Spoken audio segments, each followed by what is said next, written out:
on va utiliser l'attribut WireNavigate pour une expérience SPA, donc SPA Single Page Application.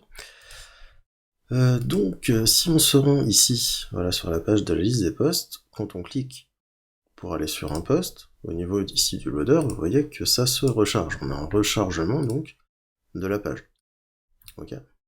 Voilà. Ce qu'on va faire, c'est qu'on va aller utiliser l'attribut WireNavigate. Donc on va aller sur post-item, post-item.lay. Et ici au niveau du lien, alors je vais mettre ça sur plusieurs lignes, on y verra plus clair. Voilà, au niveau du href, ici je vais rajouter wire de point navigate.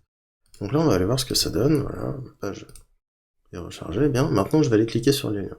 Hop, c'est immédiat.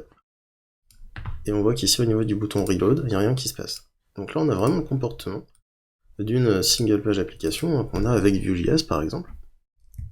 Et en fait, ce qui va se passer avec WireNavigate, c'est que en fait, LiveWire va demander la page en background. Et lorsque le HTML de la nouvelle page est reçu, LiveWire va remplacer l'URL de la page actuelle, et la balise title, et le contenu de la balise body, par les éléments de la nouvelle page.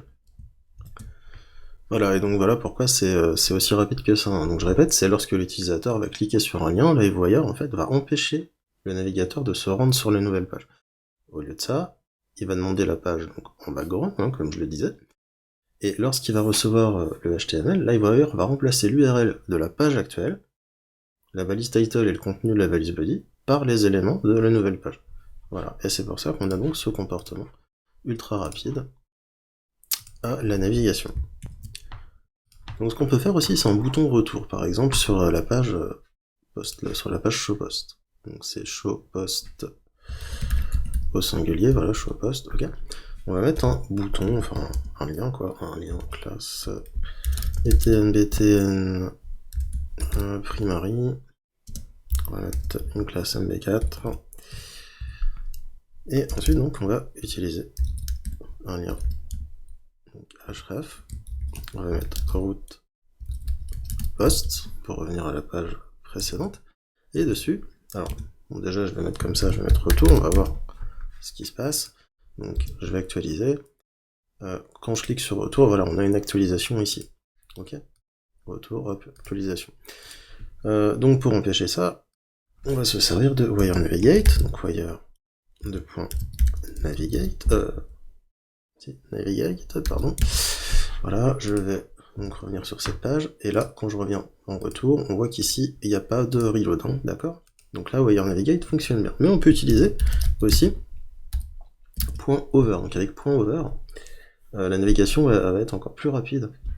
En fait, le modificateur ici, over, va demander à LiveWire de pré-fetch, de pré-récupérer la page après qu'un utilisateur ait survolé le lien pendant 60 millisecondes. Donc, par exemple, là je suis là, hop, 60 millisecondes c'est fait. Et en gros, c'est logiquement c'est encore plus rapide qu'avec WireNavigate. Et donc cette propriété, WireNavigate, elle est disponible, c'est une des grandes avancées en fait de la version 3 de LiveWire. Dans la version 2, il n'y avait pas.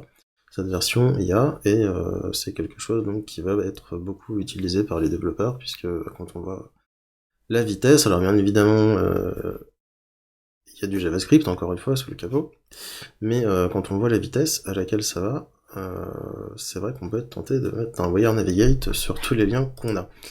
Voilà, donc ceci étant fait, on va passer à la suite.